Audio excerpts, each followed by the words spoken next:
la reina Victoria de Inglaterra, ascendió al trono a los 18 años, y se mantuvo en él más tiempo que ningún otro soberano de Europa.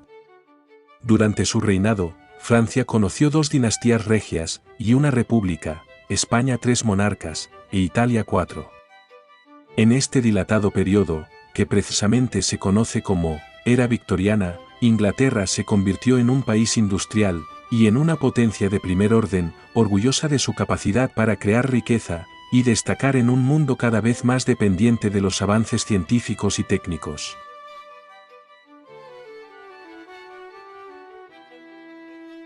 Bienvenidos a Historioburgo, yo soy Jesús González. Suscríbete y comenta, que eso ayuda muchísimo al canal. Acompáñenme a este viaje por la historia. En el terreno político, la ausencia de revoluciones internas, el arraigado parlamentarismo inglés, el nacimiento y consolidación de una clase media, y la expansión colonial, fueron rasgos esenciales del victorianismo. En lo social, sus fundamentos se asentaron en el equilibrio y el compromiso entre clases, caracterizados por un marcado conservadurismo, el respeto por la etiqueta y una rígida moral de corte cristiano. Todo ello protegido y fomentado por la figura majestuosa e impresionante, al mismo tiempo maternal y vigorosa, de la reina Victoria, verdadera protagonista e inspiradora de todo el siglo XIX europeo. La que llegaría a ser soberana de Gran Bretaña e Irlanda y emperatriz de la India, nació el 24 de mayo de 1819, fruto de la unión de Eduardo, duque de Kent, hijo del rey Jorge III, con la princesa María Luisa de Sajonia-Coburgo, descendiente de una de las más antiguas y vastas familias europeas. No es de extrañar, por lo tanto, que muchos años después, Victoria no encontrase grandes diferencias entre sus relaciones personales con los distintos monarcas y las de Gran Bretaña con las naciones extranjeras, pues desde su nacimiento, estuvo emparentada con las casas reales de Alemania, Rumanía, Suecia, Dinamarca, Noruega y Bélgica. Lo que la llevó muchas veces a considerar las coronas de Europa como simples fincas de familia, y las disputas internacionales como meras desavenencias domésticas. La niña, cuyo nombre completo era Alejandrina Victoria, perdió a su padre cuando solo contaba 1 año de edad, y fue educada bajo la atenta mirada de su madre, revelando muy pronto un carácter afectuoso y sensible, a la par que despabilado, y poco proclive a dejarse dominar por cualquiera. El vacío paternal fue ampliamente suplido por el enérgico temperamento de la madre, cuya vigilancia sobre la pequeña era tan tiránica que, al alborear la adolescencia, Victoria todavía no había podido dar un paso en el palacio, ni en los contados actos públicos, sin la compañía de ayas e institutrices o de su misma progenitora.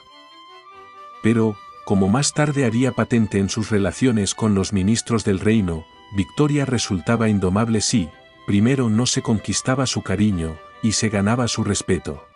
Muerto su abuelo Jorge III, el mismo año que su padre, no tardó en ser evidente que Victoria estaba destinada a ocupar el trono de su país, pues ninguno de los restantes hijos varones del rey tenía descendencia.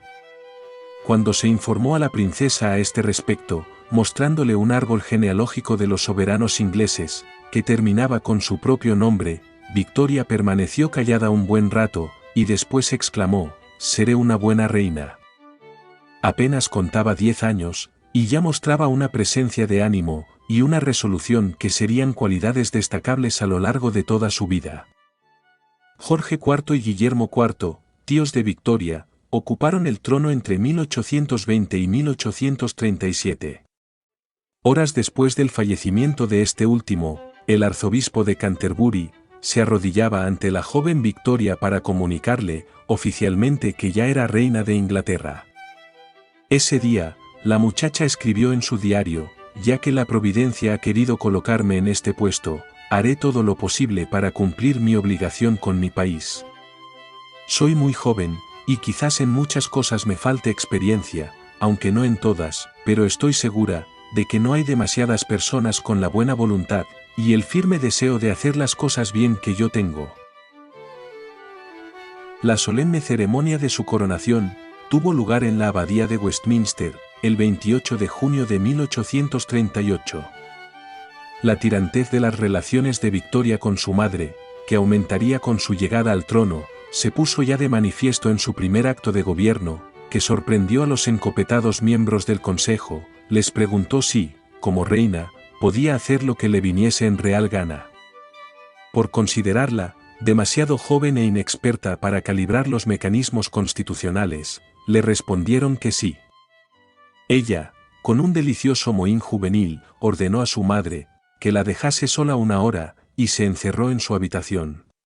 A la salida, volvió a dar otra orden, que desalojaran inmediatamente de su alcoba el lecho de la absorbente duquesa, pues en adelante quería dormir sin compartirlo. Las quejas, las maniobras y hasta la velada ruptura de la madre nada pudieron hacer, su imperio había terminado, y su voluntariosa y autoritaria hija iba a imponer el suyo.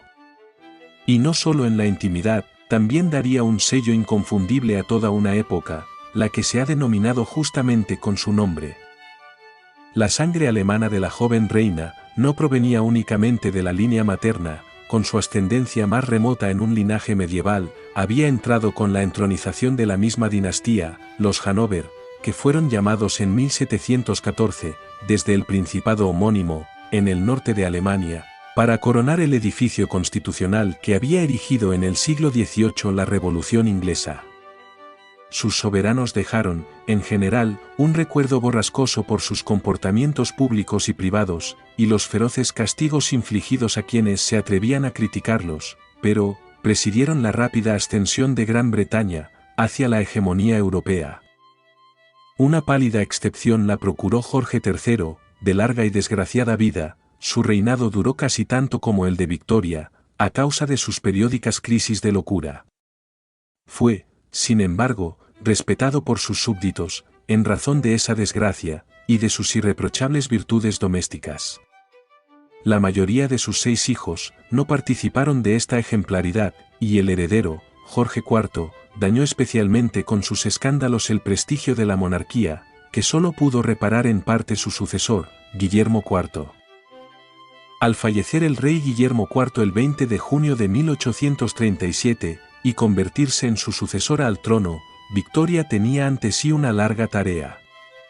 Los celosos cuidados de la madre habían procurado sustraerla por completo a las influencias perniciosas de los tíos, y del ambiente disoluto de la corte, regulando su instrucción según austeras pautas, imbuidas de un severo anglicanismo. Su educación intelectual fue algo precaria, pues parecía rebuscado pensar que la muerte de otros herederos directos, y la falta de descendencia de Jorge IV, y de Guillermo IV le abrirían el paso a la sucesión.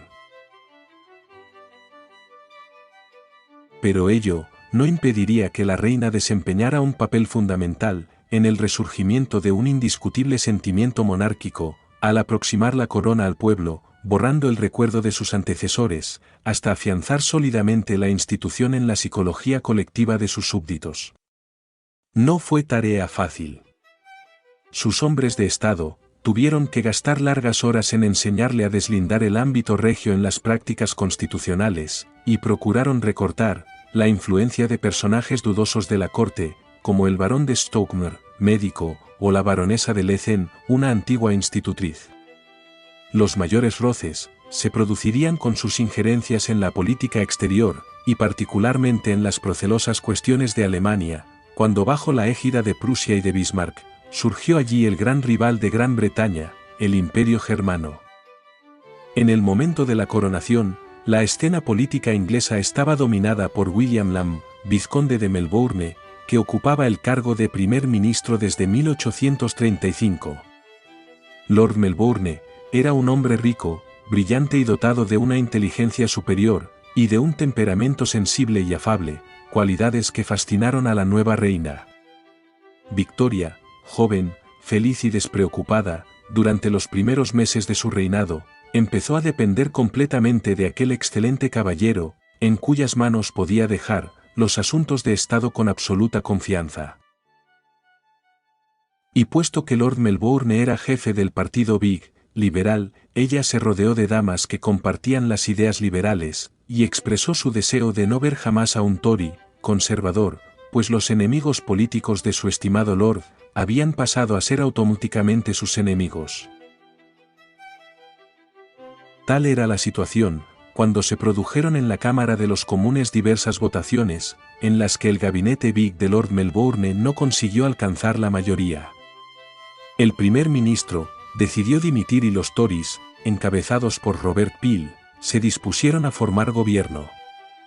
Fue entonces cuando Victoria, obsesionada con la terrible idea de separarse de Lord Melbourne y verse obligada a sustituirlo por Robert Peel, cuyos modales consideraba detestables, sacó a relucir su genio y su testarudez, disimulados hasta entonces. Su negativa a aceptar el relevo fue tan rotunda, que la crisis hubo de resolverse mediante una serie de negociaciones y pactos que restituyeron en su cargo al primer ministro Whig. Lord Melbourne regresó al lado de la reina y con él volvió la felicidad, pero pronto iba a ser desplazado por una nueva influencia. El 10 de febrero de 1840, la reina Victoria contrajo matrimonio. Se trataba de una unión prevista desde muchos años antes, y determinada por los intereses políticos de Inglaterra. El príncipe Alberto de Sajonia-Coburgo-Gotha, alemán y primo de Victoria, era uno de los escasísimos hombres jóvenes que la adolescente soberana había tratado en su vida, y sin duda el primero con el que se le permitió conversar a solas. Cuando se convirtió en su esposo, ni la predeterminación, ni el miedo al cambio que suponía la boda, impidieron que naciese en ella un sentimiento de auténtica veneración hacia aquel hombre no solo apuesto, exquisito y atento, sino también dotado de una fina inteligencia política. Alberto tampoco dejó de tener sus dificultades al principio.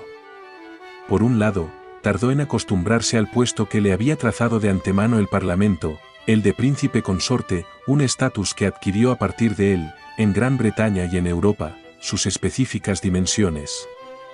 Por otro lado, tardó aún más en hacerse perdonar una cierta inadaptación a los modos y maneras de la aristocracia inglesa, al soslayar su innata timidez, con el clásico recurso del embaramiento oficial y la altivez de trato.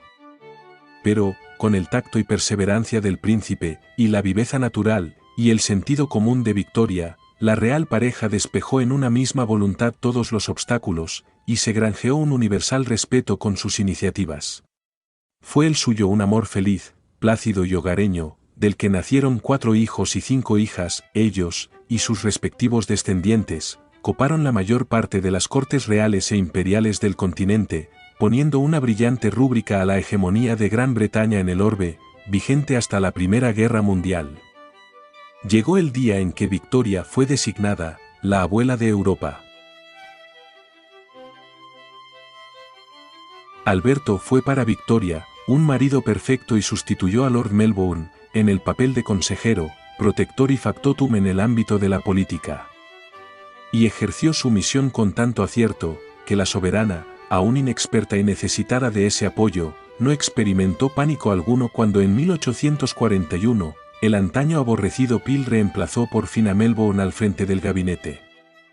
A partir de ese momento, Victoria descubrió que los políticos Tories no solo no eran monstruos terribles, sino que, por su conservadurismo, se hallaban mucho más cerca que los Whigs de su talante y sus creencias. En adelante, tanto ella como su marido mostraron una acusada predilección por los conservadores, siendo frecuentes sus polémicas con los gabinetes liberales encabezados por Lord Russell y Lord Palmerston. La habilidad política del príncipe Alberto y el escrupuloso respeto observado por la reina hacia los mecanismos parlamentarios, contrariando en muchas ocasiones sus propias preferencias, contribuyeron en gran medida a restaurar el prestigio de la corona, gravemente menoscabado desde los últimos años de Jorge III, a causa de la manifiesta incompetencia de los soberanos. Con el nacimiento, en noviembre de 1841, del príncipe de Gales, que sucedería a Victoria, más de medio siglo después con el nombre de Eduardo VII, la cuestión sucesoria quedó resuelta. Puede afirmarse, por lo tanto, que en 1851, cuando la reina inauguró en Londres, la primera gran exposición internacional, la gloria y el poder de Inglaterra, se encontraban en su momento culminante. Es de señalar que Alberto era el organizador del evento, no hay duda de que había pasado a ser el verdadero rey en la sombra. A lo largo de los años siguientes, Alberto, continuó ocupándose incansablemente de los difíciles asuntos de gobierno y de las altas cuestiones de Estado. Pero su energía y su salud comenzaron a resentirse a partir de 1856, un año antes de que la reina le otorgase el título de príncipe consorte, con objeto de que a su marido le fueran reconocidos plenamente sus derechos como ciudadano inglés, pues no hay que olvidar su origen extranjero. Fue en 1861, cuando Victoria atravesó el más trágico periodo de su vida. En marzo fallecía su madre, la duquesa de Kent, y el 14 de diciembre expiraba su amado esposo, el hombre que había sido su guía, y soportado con ella el peso de la corona. Como en otras ocasiones, y a pesar del dolor que experimentaba, la soberana reaccionó con una entereza extraordinaria, y decidió que la mejor manera de rendir homenaje al príncipe desaparecido era hacer suyo el objetivo central que había animado a su marido, trabajar sin descanso al servicio del país. La pequeña y gruesa figura de la reina se cubrió en lo sucesivo con una vestimenta de luto, y permaneció eternamente fiel al recuerdo de Alberto, evocándolo siempre en las conversaciones y episodios diarios más baladíes, mientras acababa de consumar la indisoluble unión de monarquía, pueblo y Estado. Desde ese instante hasta su muerte, Victoria nunca dejó de dar muestras de su férrea voluntad y de su enorme capacidad para dirigir con aparente facilidad los destinos de Inglaterra. Mientras en la palestra política dos nuevos protagonistas, el liberal William Gladstone y el conservador Benjamin Disraeli, daban comienzo a un nuevo acto en la historia del parlamentarismo inglés, la reina alcanzaba desde su privilegiada posición una notoria celebridad internacional y un ascendiente sobre su pueblo del que no había gozado ninguno de sus predecesores. En un supremo éxito, logró también que una aristocracia, proverbialmente licenciosa, se fuera impregnando de los valores morales de la burguesía, a medida que ésta llevaba a su apogeo, concedilla la revolución industrial, y cercenaba las competencias del último reducto nobiliario, la Cámara de los Lores. Ella misma extremó las pautas más rígidas de esa moral, y le imprimió ese sello personal algo pacato y estrecho de miras, que no en balde se ha denominado victoriano. El único paréntesis en este estado de viudez permanente, lo trajeron los gobiernos de Disraeli, el político que mejor supo penetrar en el carácter de la reina, alegrarla y halagarla, y desviarla definitivamente de su antigua predilección por los Whigs. También la convirtió en símbolo de la unidad imperial, al coronarla en 1877, emperatriz de la India, después de dominar allí la gran rebelión nacional y religiosa de los cipayos.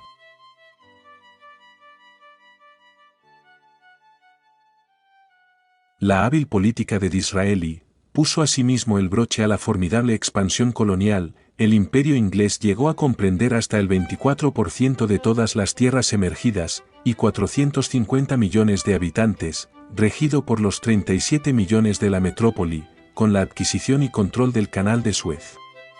Londres pasó a ser así, durante mucho tiempo, el primer centro financiero y de intercambio mundial. Un sinfín de guerras coloniales llevó la presencia británica hasta los últimos confines de Asia, África y Oceanía.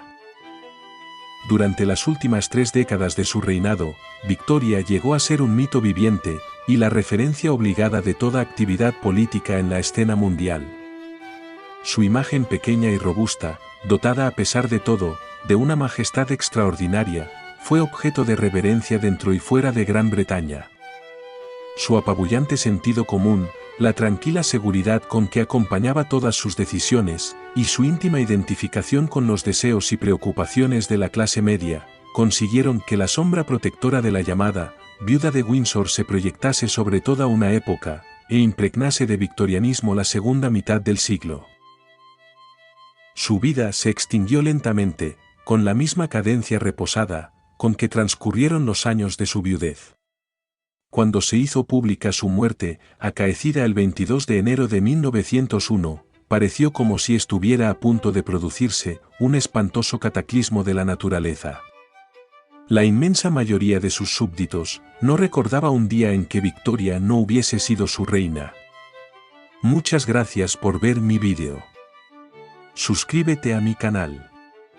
Hasta la próxima.